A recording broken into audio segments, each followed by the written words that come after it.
NCERT, national council of educational research and training. बहुत लोग पढ़ के निकल चुके हैं बट एनसीईआरटी का फुल फॉर्म उन्हें आज तक नहीं पता है। नहीं, क्रिटिसाइज करने के लिए ये वीडियो शुरू नहीं हो रहा। एनसीईआरटी में कुछ चेंजेस हुए हैं उसकी टेक्स्ट बुक में, स्पेशली रिगार्डिंग हिस्ट्री में, पॉलिटिकल साइंस में, सोशियोलॉजी में, जो क्लास 6 से लेकर 12 तक की होती है। क्यों इंपॉर्टेंट है, किस लिए चेंजेस किए गए हैं, क्या ये फर्स्ट टाइम चेंजेस हैं या और भी बार चेंजेस हो चुके हैं, इससे हमारी आने वाली जो पोस्टेरिटी है उसको क्या डिफिकल्टीज होंगी। पोस्टेरिटी चाचा आने वाली जनरेशन को बोलते हैं, तो ये शब्द भी आम है बट पता होना चाहिए। तो खैर देख लेते हैं मुद्दा है क्या। तो एनडीए 1 जो गवर्नमेंट आई थी अटल बिहारी वाजपेयी साहब की 2002 से, एनडीए मतलब डेमोक्रेटिक अलायंसेस, साधारण भाषा में 1990 के बाद जो क्षेत्रीय लोग हैं वो बलशाली हो गए थे, तो वो अपनी पार्टियां फॉर्म करते थे और उनमें ऐसा दबदबा रहता था कि वो प्रधानमंत्री को भी हिला सकें। एक से एक एग्जाम्पल है, लालू प्रसाद, मुलायम सिंह यादव, तो ऐसे बहुत सारे एग्जाम्पल है जो अपने टाइम में रीजनल पार्टीज को लेकर बहुत ज्यादा स्ट्रॉन्ग है। तो 1990s के बाद कुछ चेंजेस हुए और अब आपको कोलैबोरेशन की जरूरत पड़ने लगी, तो आपको सबका साथ लेकर अपनी पार्टी को या फिर अपनी लिए इलेक्शन में जीत हासिल करने का ये एक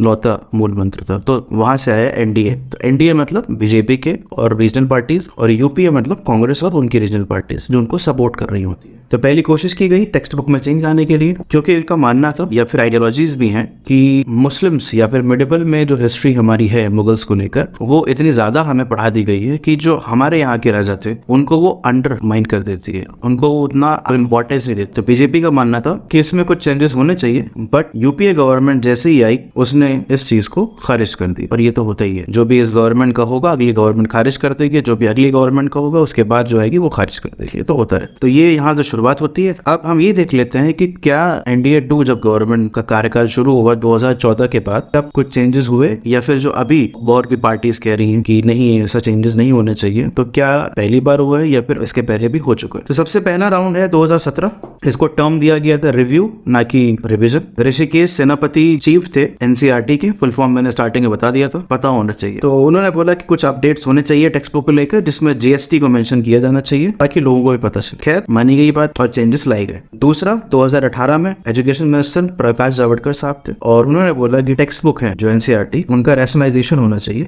सिलेबस को कम करना चाहिए, बहुत ज्यादा बर्डन पड़ रहा है बच्चों पर। देन 20% सिलेबस पे रिड्यूस हुआ, जिसमें सोशल साइंस के बुक्स थी और भी चीजों में, साइंस की भी थी, मैथ्स की भी थी, सिलेबस को कम किया गया। हिस्ट्री में पर्टिकुलरली क्लोथिंग वाला चैप्टर था, हिस्ट्री ऑफ क्रिकेट था, politics of caste and region and community से उसके रिलेशन थे, तो बेसिकली उसको रिड्यूस कर दिया गया, डिलीट कर दिया गया। 3 साल बाद फिर उसके, क्योंकि कोविड भी चल रहा था, तो एनसीईआरटी ने ऐसा अनाउंसमेंट किया और भी चीजें होंगी और बहुत सारे जो टॉपिक्स हैं उनको डिलीट कर दिया जाएगा, ताकि बच्चा जो है, क्योंकि वो कोविड में पढ़ नहीं पाया है, तो उस पर कम प्रेशर पड़े। तो तब चेंजेस किए गए 2022 जून में। तो अब मुद्दा ये आता है कि जब पहली 2 बार फैशनाइजेशन हुआ, चेंजेस हुए, तब तो कुछ नहीं हुआ। इस रिसेंट चेंज में ऐसी बकैती क्या हो गई कि लोगों में दिक्कतें पैदा हो, तो वो देख लो। रिसेंटली में ऐसी दिक्कत हुई है कि ऐसा पॉलिटिकल पार्टीज का मानना है, जो उनके अपोजिशन है अपनी प्रेजेंट गवर्नमेंट के, बहुत सारे जो रेफरेंसेस हैं उनको हटा दिया गया। जैसे कि 2002 के गुजरात जो राइट्स हुए उनको हटा दिया गया। मुगल एरा का जो कंटेंट है उसे रिड्यूस कर दिया गया है, बहुत हद तक एक तरीके से हटा ही दिया गया। कास्ट सिस्टम टॉपिक हटा दिया गया और बहुत सारे प्रोटेस्टेंट सोशल मूवमेंट पे जो चैप्टर्स थे उनको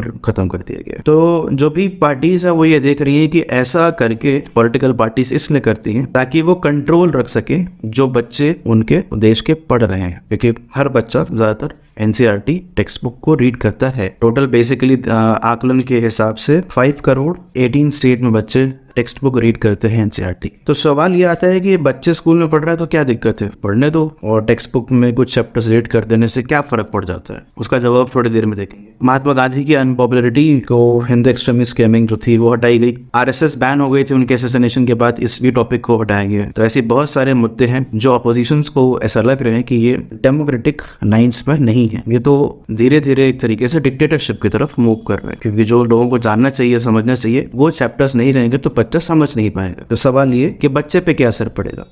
बच्चे पे असर इस बात का पड़ेगा क्योंकि बच्चे ही नहीं, जितने भी लोग प्रिपरेशन करते हैं गवर्नमेंट एग्जाम के लिए भी, वो भी एनसीईआरटी पे ही रिलाई करते हैं। तो जब ऐसी बहुत सारी चीजें हमें पढ़ने को नहीं मिलेंगी, और क्योंकि ये देखा गया है कि हम अब क्वेश्चंस जो है वो नहीं करते हैं, क्यों हम नहीं पूछते किसी से, हमें कोई भी चीज़ या कोई भी इन्फॉर्मेशन मिलती है इस टेक्नोलॉजी के एरा में तो हम सिर्फ फॉरवर्ड कर देते हैं, फिल्टर नहीं करते। ये चीज़ प्रॉब्लमेटिक हो सकती है कि आप गवर्नमेंट के एग्जाम्स तो होंगे, बट क्योंकि हमें पास रेफरेंस नहीं पता है तो शायद मुश्किलात आए पेपर क्लियर करने में। ये वो मुसीबतें जो बच्चों के साथ हो सकती हैं। और बाकी ये टेक्स्ट बुक बच्चों में नेशनल नैरेटिव जो है उसको स्टैब्लिश करने में बड़ा इंपॉर्टेंट रोल प्ले करती हैं। तो पॉलिटिकल पार्टीज के लिए भी बहुत ईजी हो जाता है जनरलाइज करने में कि आखिरकार आगे जाके वो इनके वोटर्स ही। तो ऐसा आप होता रहता है अक्सर, मतलब ऐसी बात भी नहीं है।